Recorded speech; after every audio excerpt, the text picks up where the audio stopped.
İsmim Yunus, soy ismim Uslu. 1998 doğumluyum.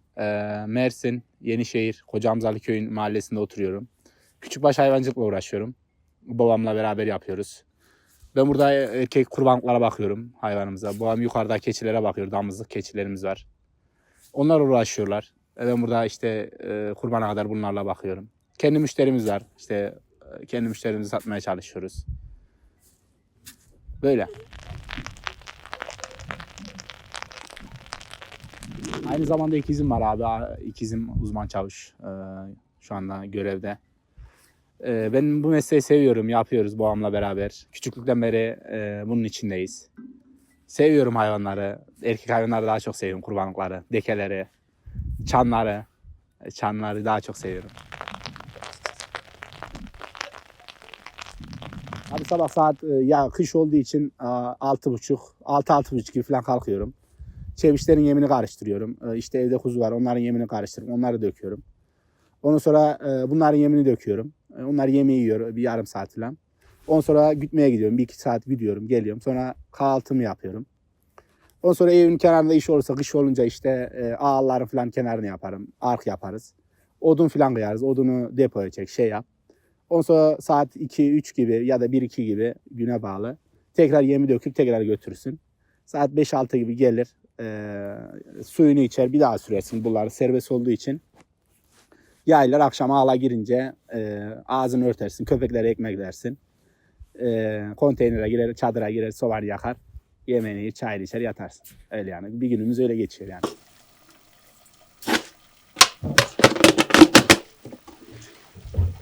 Hayvancılık dağlarda ya burada kolay ya. Burada bağ bahçe olmayınca serbest. Sadece yazın biraz sıkıntı oluyor. Yazın yayla olsa daha iyi olur. Ama adamsızlıktan gidemiyoruz yaylaya. Kurbanlıkta, hatta kurbanlıktan dolayı da gidemiyoruz. Bu saatten sonra gidilse gidilir ama işte adamsızlıktan gidemiyoruz. Yayla gitmeyi çok istiyorum ama gidemiyoruz. Çanlar falan takıp hayvanlarla gitmeye gidemiyoruz.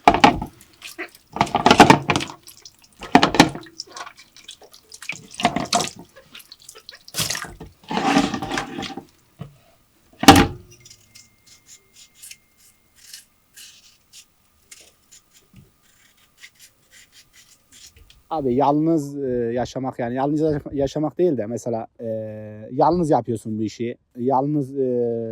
Yalnız olmuyor bu hayvancılık işi abi. Yani yanında adamın olması lazım. Yanında anlayan biri olması lazım ama olmuyor yalnız. Ha ben yapıyorum. Yaşım genç, daha seve seve yapıyorum. Nasıl diyeyim? Zoruma gitmiyor yaparken falan ama abi bir tane yanımda adamım olsa, şeyim olsa daha iyi yapılır. Mesela ben bir yere gidecek zaman o bakar. O bir yere gittim ben bakarım. Ha babam gibi falan yardımcı oluyor ama yani bir yanımda yaşıtım olsa ya da kardeşim olsa daha iyi yapılır. Bunun zor yanları da var, kolay yanları da var. Mesela zor yanları kışın dişi hayvanlar doğum yaparken. Kolay yanları da yazın baharda. Mesela baharda da bir de güzün peynir, süt sezonu bitti mi mesela dişi hayvanları bazı yıllarda satıyoruz. Bazı yıllarda satmıyoruz. Mesela satılmadı mı keçinin içine annelerin yanına sürüyoruz dişi hayvanları. O zaman 2 parça oluyor mal. Ama yazın 3-4 parça oluyor. Hatta 4-5 parça oluyor. En zor yanı o zaman yani. Bir de kurbana yakın yani.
Köpeklerim 3 tane köpeğim var. Biri aslan, biri çirkin.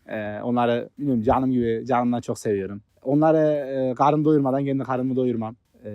Her zaman mesela kışın sıcak ekmekle yalla beslerim. Yazın annemden gizli sütleri falan kaçırırım. Sütlü ekmek falan veririm. Annem kızar da. Yine de sütlü ekmek veririm.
Yani şimdiye kadar benim çok köpeklerim oldu abi.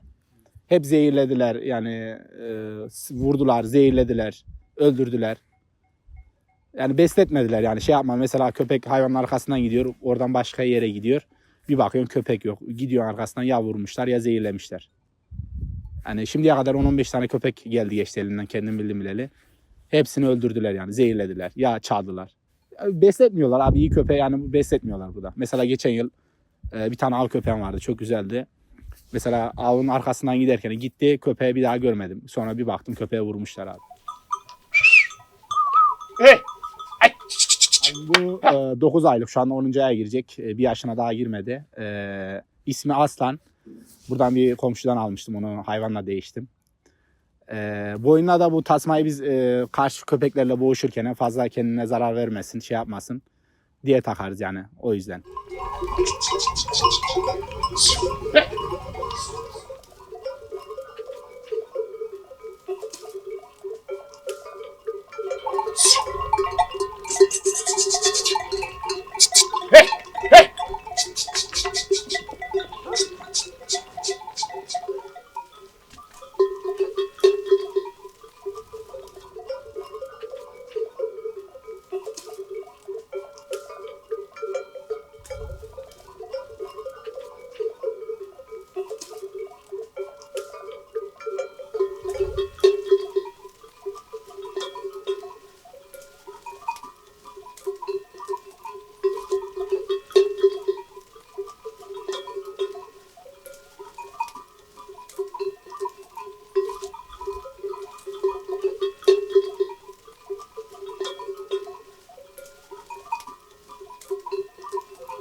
Abi şimdi biz damızlık yapıyoruz. Damızlık hayvan. Erkeğini kurbana besliyoruz. Dişisini damızlığa bırakıyoruz.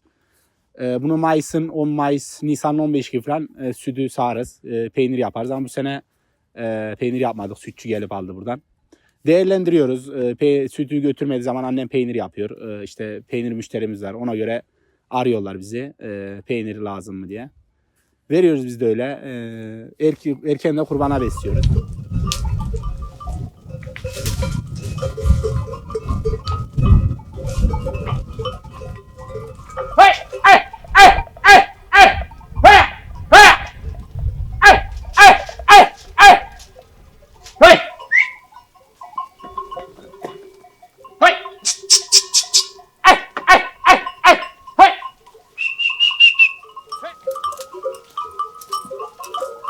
Bu keçinin cinsi eski biz Karadavar diyoruz. Yani eski babamdan dedemden gelen davarın Karadavar. Şimdi ama biraz Halepleştirdik. Babam Halep teke falan aldı. Onları kattı. Biraz süt verimi daha iyi onların. Daha güzel diye. Ama %80'i kara geçi. Karadavar deriz yani. Eski şeyle Karadavar deriz yani.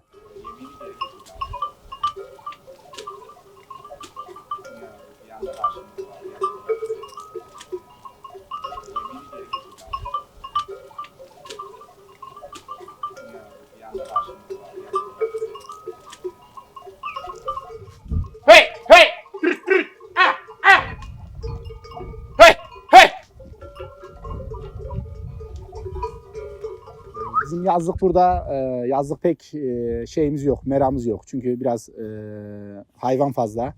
Bir de alan az yani. Orman alanımız var ama düz alanı yok şeylerimiz. Ot pek olmuyor ama çalı yönünden yani biz çalı diyoruz.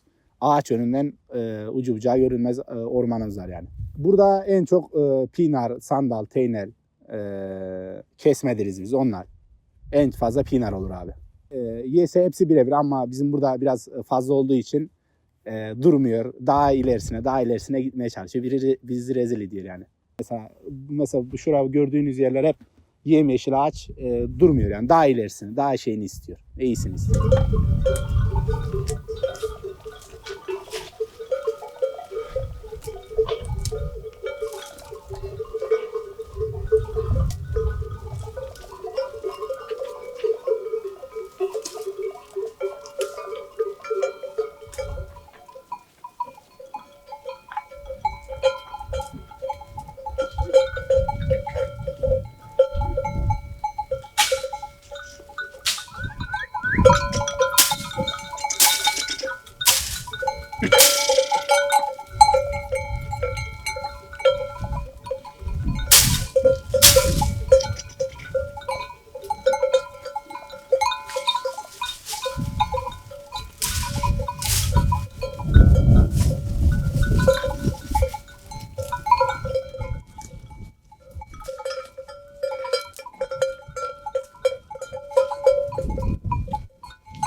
Şimdi ben bu hayvanlara biraz fazla çan takıyorum. Seviyorum. Bunları hep özel yaptırıyorum Niğde burada. Yani biraz pahalı ama yine yaptırıyorum. Seviyorum. Ben şu anda mesela 150 tane falan çanım var. Yani hayvanlar da burada mesela sandıkta çuvalda. Mesela buraya geldiğime sesi hoşuma gitmediğim bir arkadaşım var. Onu dövdürüp geliyor. Mesela dövme işi derler. İstediğin sese getiriyor yani. Çok mesela babamdan dedemden çan var hala. Eski çan. Onlar çok kıymetli. Ben mesela parayla değeri biçilmez yani onlar. Şu anda çanlarımın hepsini şey yapsam mesela bana 100 milyar verirsen ben vermem yani hayatta. Çünkü bir hatıra onunki yani 18-19 yaşından beri hevesim var, şeyim var. Takmayı seviyorum.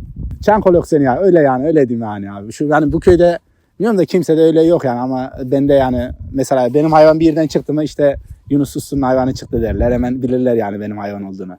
Yani şu anda bu hayvanda 48-50 tane çan var abi.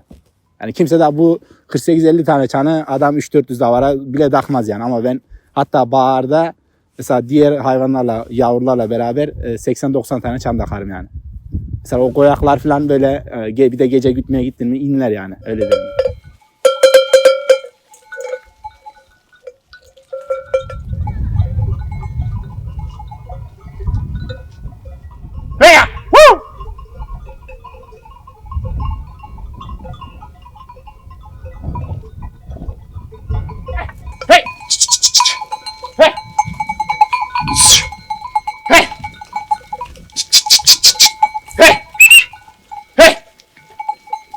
Çok düştüm abi ben çok düşüyorum ya.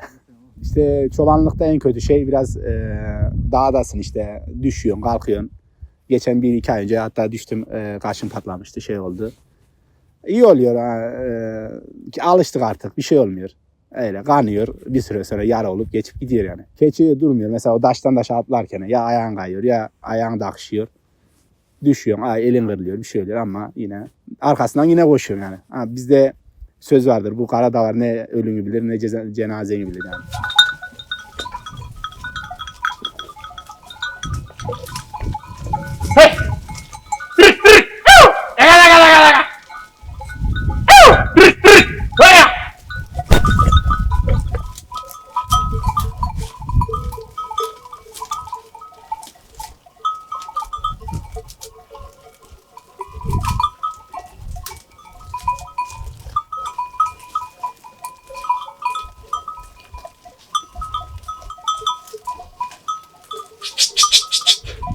Köpeklerim oldu abi. Köpeklerimizi sana az önce söylemiştim. Köpeklerimi zehirlediler. Hatta bundan 3-4 yıl önce bir tane bunun aslan gibi çılgın diye bir köpeğim vardı. Onu zehirlediler. Gözümün önünde can verdi. Ona çok üzülmüştüm yani şey yapmıştım.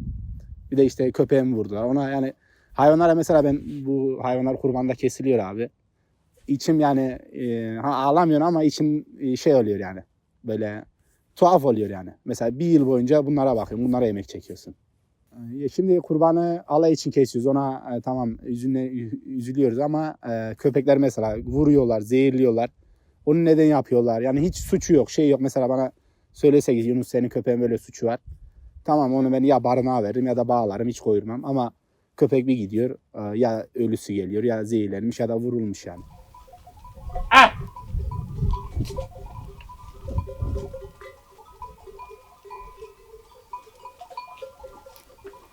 Hey! Ha! Hey! Hey! Hey! Hey! Hey! Woo! Aya! Aya!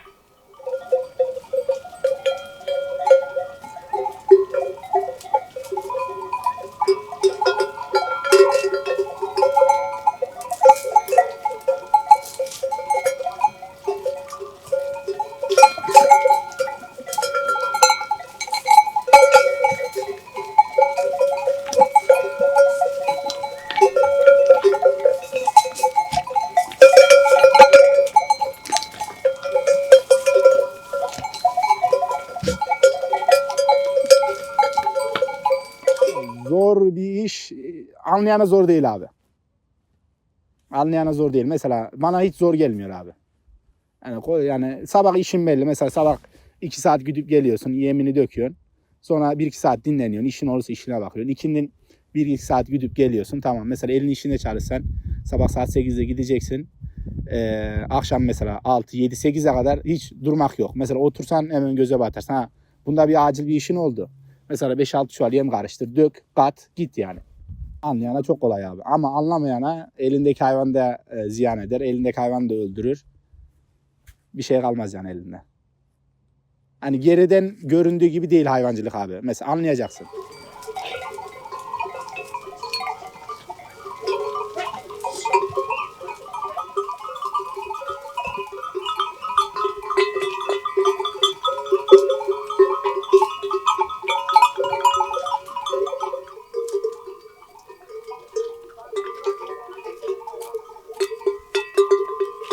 Şimdi Çapar'ın hikayesi ben bunu dayımdan getirdim. 7 yaşında. Gençliğini biliyorum ben bunu çok bir asaletli bir köpekti. Şimdi yaşlanınca biraz hayvanlara falan gidiyor da geriden gidiyor artık yaşlandı. Ama ben onu öylesine kadar bakacağım. Bana emanet o. İsmi Çirkin. Çirkin olması yani mesela yüzü korkunç olduğu için böyle geriden gelen mesela yabancı falan biri geldi mi böyle yüzü korkunç oldu mu ondan çirkin konmuşlar. Gri olduğu için biz burada ona Çapar diyoruz. Gri ile siyah karışımı. Ondan Çapar diyoruz biz.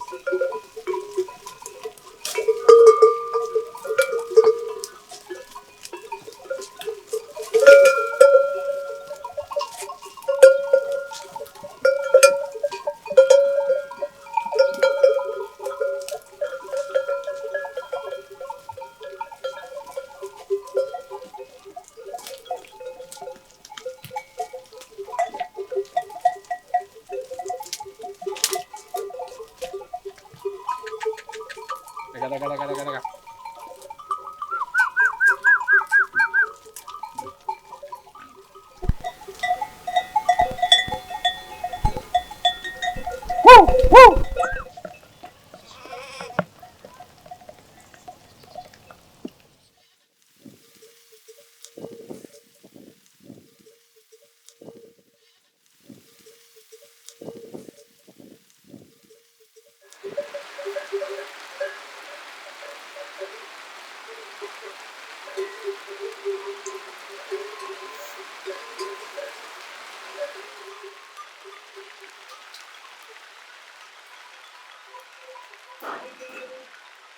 Keçinin en zor yanı doğum abi. Doğum mesela koyun bir kere yavrusunu altından al geri ver. Diğer gün yavrusunu tanır ama keçi 15-20 gün yavrusunu kuzluktan al. Biz kuzluk deriz yavrularını deriz. Kuzluktan al. Anasının altına at. Emince doyurunca tekrar kuzluğa at. 15 gün o şeyi yapıyoruz. En güzel yanı baharda mesela Nisan, Mayıs gibi baharda her taraf yeşillik, ot, çimen, her taraf yaylım bol. Mesela yavrularla beraber çanlar takıyorsun yine. Küçüklere küçük çanları takıyorsun. Büyüklere büyük çanları. Gece mesela gütmek. O mesela çığırışa çığırışa gütmek çok hoşuma gidiyor benim. Sobayı yakalım, çay içelim. Hem üstümüzde ekmek kuruturuz. Daha iyi olur.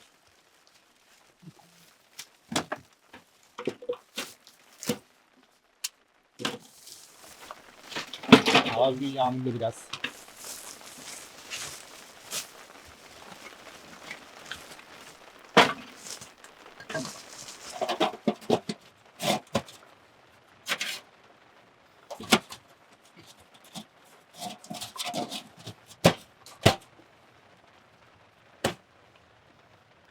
Abi şimdi su olayı burada bir yandan iyi bir yandan kötü. Su yazın biraz sıkıntı çekiyor suda. Köyde çeşme var. Şu anda köyden çeşmeyle getiriyoruz. Ama sulama birliği burası su falan getirse hayvancılar tarafından zorluk çekilir. Neden? Çünkü her taraf bahçe olur, her taraf dikim olur. Yani burası su gelsin her tarafı ekerler, her tarafı bahçe yaparlar. Hayvancılık o yüzden zor olur. Bir yandan iyi bir yandan kötü ama yazın bu Ağustos-Temmuz ayında çok sıkıntı çekiyor sudan. Motorlarla getiriyoruz, tankerlerle. Evde şebeke suyu var. O şebeke suyu kesilirse köyden getiriyoruz. Öyle idare etmeye çalışıyoruz. Yazın biraz daha fazla gidiyor su. Yani günde bir tanker falan bitiyor yani. Daha fazla da bitiyor yani.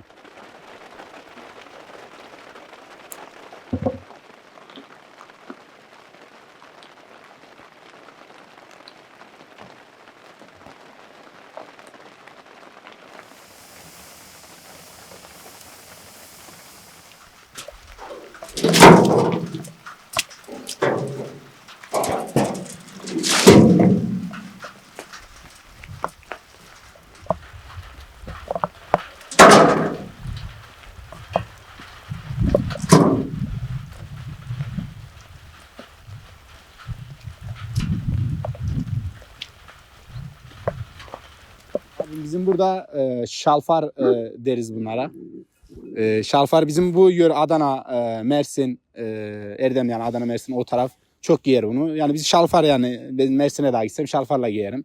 Rahat olduğu için bilmiyorum biz babamızdan dedemizden hep böyle gördük. Karadeniz'de ya da Doğu kısımlarda yine giyiyorlar da Karadeniz'de falan pek yani o civarda görmedim ben ama bizim burada şalfar çok rahat yani ben Mersin'e falan giderken bununla giyerim yani.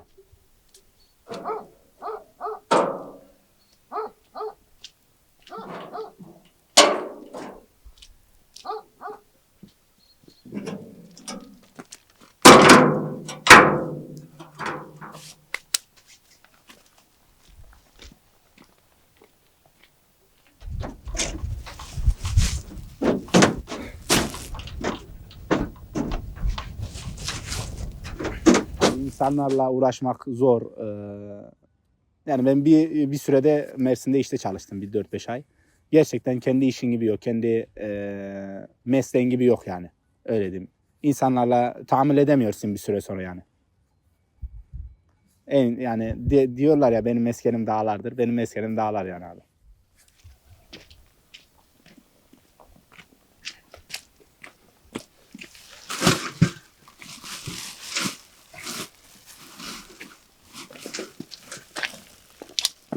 Devlet şu anda çok iyi destekliyor yani.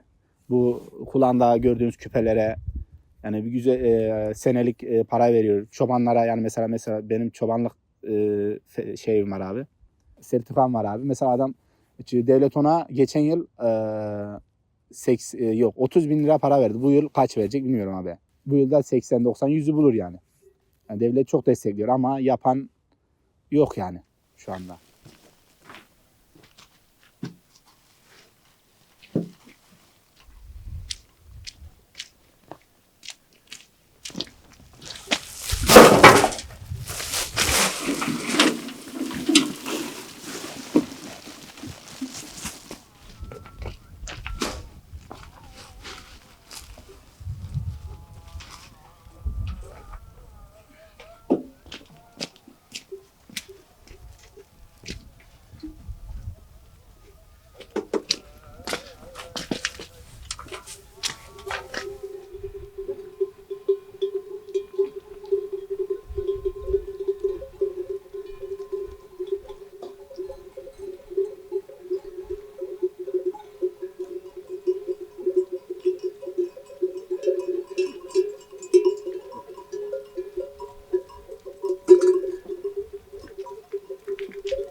Burada yaban hayatı kurt yok, domuz çok abim. Domuz hayvanları yiyor. O da Eylül-Ekim aylarında falan yiyor. Bu sene 4-5 tane hayvanımızı yedi. Yukarıda diş hayvanlarımızı yedi.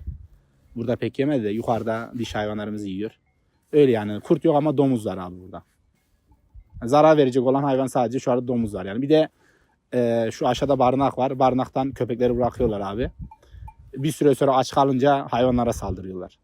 Yani ondan da biraz zayiatimiz oluyor yani. Domuzlardan nasıl koruyoruz? Yanımızda ses fişekleri ya da kuru sıkıyla falan hayvan gitmeden ya da köpeklerimiz oluyor. Köpekler önden gidiyor. Onlar havlıyor, korkutuyor ya da havaya silah sıkıyoruz. Öyle yani. Öyle korumaya çalışıyoruz ama yine bu yıl 3-4 tane zayiatimiz oldu yani domuzlardan.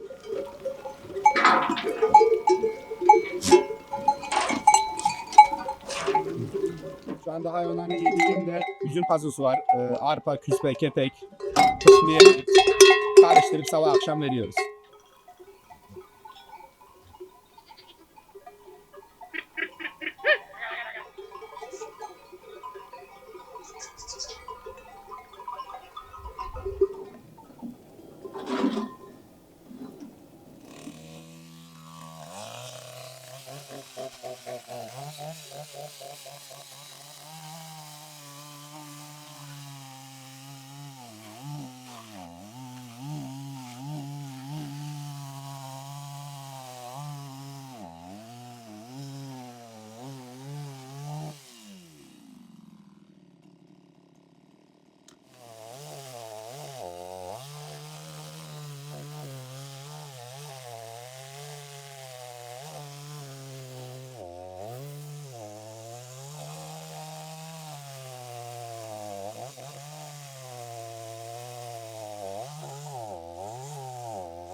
Şimdi abi bu ithal hayvan dışarıdan çok gelmeye başladı yani. Mesela şu anda benim mesela kestirsem şu anda et 550 600 lira değil 550 lira falan. Mesela ithal hayvan bir geliyor abi, bir gemi geliyor. Mesela ben beslede 100 tane hayvanım var. O hayvan geldi mi direkt benim 350-400'e kadar düşüyor yani. Mesela ben şu anda yemin çuvalını 700 liradan 750 liradan alıyorum. Mesela kestiriyorum. Mesela 10 kilo yese kaç para? 400'e kestirsen kaç para yiyecek? Yediğini kurtarmıyor. Mesela bir de o hayvan dışarıdan alsan külliyen zarar yani. Mesela dışarıdan ithal hayvan geldi mi bizim direkt çöküştü abi. Yani hayvan direkt ayak altı oluyor öyle diyeyim yani. Mesela o hayvan yani kestirmelik hayvan olmasa bile mesela ben canlı hayvan satacağım mesela erkek çeviş satacağım. Mesela ben malın değeri 10 liraysa o direkt 8 liraya düşüyor. Külliyen zarar yani. Emeğimiz direkt zayi oluyorsun. Ya kendi emeğimizi zaten koymuyor. Sadece mesela kendi şeyini kurtarsın yani. Biz kendi çobanlığımızı falan hiç koymuyoruz abi. İlaç parasını kendi şeyini kurtarsın yeter.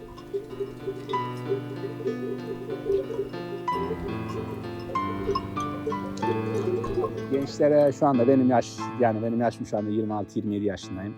Gençlere sevdikleri işi yapsınlar. Hayvancılık güzel yani ben seviyorum. Eğer imkanları varsa, eğer şeyler varsa, meraları varsa yapsınlar güzel yani. Bu işte para var yani öyle diyeyim ben. Eğer bakabilsen para mesela 3-4 yılda her şeye sahip olursun abi. Bakabilsen şey yapar, meran olsun, şeyin olsun. 3-4 yılda her şeye sahipsin abi. Şu anda 50 tane ya da 100 tane damızlık hayvan olsun. Bunun 50 tanesi dişi 50 tanesi erkek. Bunun dişi hayvanını mesela satsın bir senede yemini falan hepsini karşılasın. 50 tane erkek mesela 10 milyardan satsın 500 milyar abi. Mesela 500 milyara gider ufak yollu bir araba da alırsın. Ufak yollu bir tarla alamazsın da. Yani ufak yollu bir şeyler alabilirsin yani. Onu 2 sene biriktir istediğin evi alırsın. Şey yaparsın yani. Bereketli iş yani.